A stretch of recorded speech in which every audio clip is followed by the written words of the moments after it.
नाज़रीन, अब दिल्ली दूर नहीं। जी हाँ, दिल्ली दूर नहीं, क्योंकि दिल्ली से डायरेक्ट ट्रेन अब कश्मीर, ये जो बरसों से एक ख्वाब था, वो अब शर्मिंदा ताबीर होने जा रहा है और अब से कुछ दिनों के बाद ही इस ट्रेन का रस्मी तौर पर इफ्तिताह भी कर दिया जाएगा। इसी बीच वादी कश्मीर में जितने भी सयाहत से वाबस्ता अफराद हैं, उन्होंने महकमा सयाहत से और इंडियन रेलवेज़ से ये दरख्वास्त की है कि उन्हें भी रेलवे स्टेशन पर एक स्पेस फ्राहम की जाए, ताकि जितने भी आने वाले सयाह हैं, उन्हें तमाम वो सहूलियात मैसर हो सकें जो कि उन्हें दरकार हैं। इस ताल्लुक से बात करने के लिए हमारे साथ शोबे सयाहत से वाबस्ता एक अहम शख्सियत, जी हाँ, मंजूर पख्तून, जो कि हाउस बोट एसोसिएशन के प्रेसिडेंट भी हैं, मौजूद हैं। इनसे बात करेंगे। मंजूर साहब, सबसे पहले तो आपका प्रोग्राम में खुश आमदीद, और सबसे पहले आपसे यही जानना चाहेंगे कि डायरेक्ट दिल्ली से कश्मीर ट्रेन आ रही है, कैसे देखते हैं आप इसे? आपका बहुत-बहुत शुक्रिया। जहाँ तक ये ट्रेन की बात चल रही है तो बड़ा अच्छा वेलकम स्टेप है।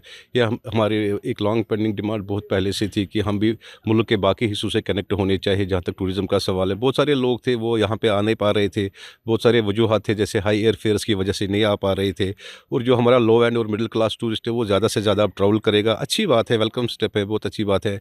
और देखिए, जहाँ तक मैं हाउस बोट्स की बात करूँगा, जो हमारी ऑर्गेनाइजेशन है ये 1934 से है। हुँ, हुँ। और हमेशा कभी भी जो भी कोई ऑड इवन टूरिज़्म में होता था, तो हम लोग पहले सफ़र होते थे, क्योंकि ये हमारा पुश्तैनी काम है, तो हमने टूरिज़्म को हमेशा बढ़ावा दिया है, चाहे नेशनल लेवल हो या इंटरनेशनल लेवल हो। तो हमारा एक काउंटर हुआ करता था, promotion counter, information counter, Srinagar airport पे बहुत सालों वो चला। वहाँ पे वो डिपार्टमेंट ऑफ टूरिज़्म ने हमें वहाँ पे स्पेस दी थी। तो अब बहुत सारे एयरपोर्ट्स प्राइवेटाइज़ हो गए, यहाँ का एयरपोर्ट भी उसी में आ गया। तो उसी अब तर्ज की स्पेस अब रेलवे हम स्टेशन पर भी चाहते हैं कि चाहते अब हैं। जो रेल आ रही हैं, तो रेलवे काउंटर हमें चाहिए वहाँ पे, क्योंकि जो भी यहाँ सैयाह आए तो एट द फर्स्ट साइड जो हमारी हाउस बोट्स हैं या ओवरऑल कश्मीर जो भी प्रमोट करने की बात आ रही है, तो हम जो इन्फॉर्मेशन होती है वो इन्फॉर्मेशन डेस्क वहाँ पे रखेंगे। तो हमारी यही रिक्वेस्ट है आला काम से, रेलवे जो अथॉरिटीज़ कंसर्न ऑफिसर्स है, वो डिपार्टमेंट ऑफ टूरिज़्म, वो इसमें पहल कर रही है, तो हम उनका शुक्रिया अदा करना चाहते हैं, क्योंकि उन्होंने आगे इस बात को बढ़ाया है। तो हम वी आर होपफुल कि वो स्पेस हमें वहाँ पे अलॉट की जाए, जब जो भी यहाँ पे टूरिस्ट आए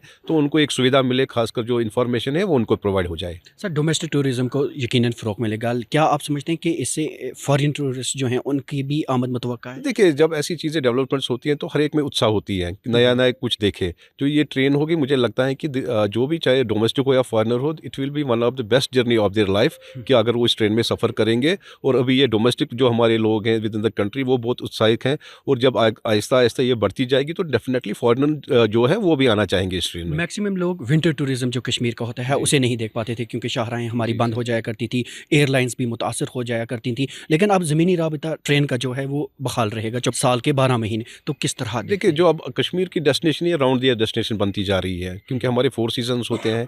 तो विंटर्स में दिक्कत होती थी, जो हमारी रोड कनेक्टिविटी थी वो सही नहीं थी, तो उसकी वजह से भी बहुत दिक्कतें होती थी।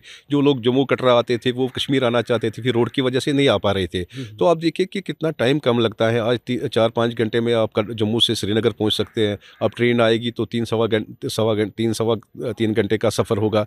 तो डेफ़िनेटली ये मतलब जो रास्ता है बहुत अच्छा होता जा रहा है, और ज़्यादा से ज़्यादा लोग ट्रैवल करेंगे। इसमें खाली जो हमारे यात्रीज़ आते हैं कटरा, वही नहीं करेंगे, बाकी भी जो लोग होते हैं, जो लेजर टूरिज़्म होता है वो भी इसमें इंक्लूड होगा। तो मेरे को लगता है इससे बहुत फ़र्क पड़ेगी, जो टूरिज़्म हमारा है वो बढ़ जाएगा। रेलवे अथॉरिटीज़ ने जो पहला स्टॉप रखा है वो कटरा में रखा है, इसे कैसे देखते हैं? हालाँकि कई सारे लोग हैं वो चाहते हैं नहीं, नहीं जी, ये दिल्ली से डायरेक्ट यहाँ होनी चाहिए थी, कहीं स्टॉप नहीं हो। देखिए, एक बार जब ट्रेन स्टार्ट हो जाएगी, फिर आप डेफ़िनेटली लोगों को भी, अथॉरिटीज़ को भी, गवर्नमेंट को भी फिर मतलब इसको प्रमोट करने की ज़रूरत है। तो नई-नई जो एड ऑन्स है, डेवलपमेंट्स है, वो फिर आहिस्ता-आहिस्ता हो जाएगी। तो अभी जो स्टार्टिंग है वो कभी क्रूशियल भी होती है, तो स्टार्ट किसी चीज़ का करना बहुत कभी टफ भी होता है, मगर जो बात अभी चल रही है कि we are thankful again to all the authorities, खासकर जो हमारे पीएम साहब है, एलजी साहब है, हमारे सीएम साहब है, सबका हम शुक्रिया अदा करते हैं। इन्होंने इनिशिएटिव लिया तो ये स्टार्ट हो रही है। आगे इसमें जो भी फिर एड ऑन्स करने होंगे, या फीडबैक्स होंगे ट्रेड की या जनरल ट्रेड की, जो भी लोग हैं, टूरिस्ट हैं, वो फिर आगे मतलब वो हम उनसे फिर शेयर भी कर सकते हैं। तो जो भी इसमें इम्प्रूवमेंट करने की ज़रूरत है वो बाद में हो जाएगा।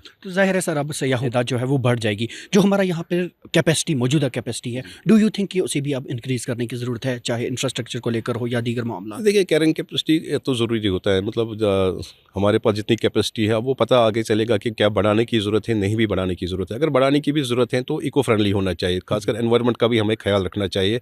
खाली टूरिस्ट मतलब जहाँ बल्क में आए, ज़्यादा से ज़्यादा टूरिस्ट आए, अच्छी बात है, मगर जो हमारा एनवायरनमेंट है, जो हमारी नेचुरल ब्यूटी कनेक्टिविटी हैं जिसके लिए हम माने जाते हैं उसको डिस्ट्रॉय भी ना किया जाए, तो गवर्नमेंट को एक ऑर्गेनाइज्ड वे में वो चीज़ें भी देखनी चाहिए। सर इको फ्रेंडली की आपने बात की, आप समझते हैं कि इस ट्रेन के डायरेक्ट अब यहाँ आने से आपकी रिस्पॉन्सिबिलिटी भी ज़्यादा बढ़ गई कि है? हर एक की जिम्मेदारी बढ़ती है, खाली टूरिज्म जो स्टेक होल्डर्स है, जो टूरिज्म से लोग वाबस्ता है, उनकी नहीं बढ़ती, एक आम शहरी की भी इसमें जिम्मेदारी बढ़ती है, जो इसमें लोग मतलब उनका भी रोल बढ़ता है, खासकर गवर्नमेंट का है, जो कंसर्न अथॉरिटीज़ डिपार्टमेंट सबका रोल बढ़ता है इसमें। तो एक इसीलिए मैंने बोला कि एक ऑर्गेनाइज्ड वे गवर्नमेंट की तरफ से होना चाहिए, जहाँ पे मतलब लोग रहे, जो बाहर से लोग आए, अगर कम अकोमोडेशन पड़ती है तो हमारी जो नई डेस्टिनेशन है उनको प्रमोट किया जाए। गुलमर्ग, सोनमर्ग, पहलगाम को छोड़ के भी जो बाकी वर्जिन डेस्टिनेशंस हैं वहाँ पे भी मतलब अच्छी बेटर कनेक्टिविटी होनी चाहिए, और उन लोगों वो जो वहाँ के लोग हैं उनको भी फ़ायदा मिलेगा, जो यंग यूथ्स हैं उनको भी फ़ायदा मिलेगा, इसमें ज़्यादा से ज़्यादा लोग इन्वॉल्व होंगे। और जो हमारी ये जो डेस्टिनेशंस हैं, जो हमारी ये खासकर कुदरती वसाइल, नेचुरल ब्यूटीज़ हैं, या नए और भी जो डेस्टिनेशंस हैं जो भी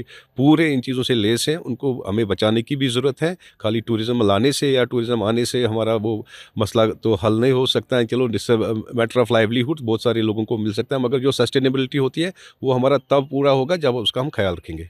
चलिए सर, हमारे साथ बात करने के लिए आपका बहुत बहुत शुक्रिया। तो नाज़रीन, आप थे मंजूर पख्तून साहब जो, और इनका साफ तौर पर यही कहना था कि दिल्ली से श्रीनगर तक डायरेक्ट जो ट्रेन आने वाली है, इससे न सिर्फ यहाँ की सयाहत को फ़रोग़ मिलेगा बल्कि यहाँ के दीगर वसाइल भी मज़ीद क्रिएट होंगे।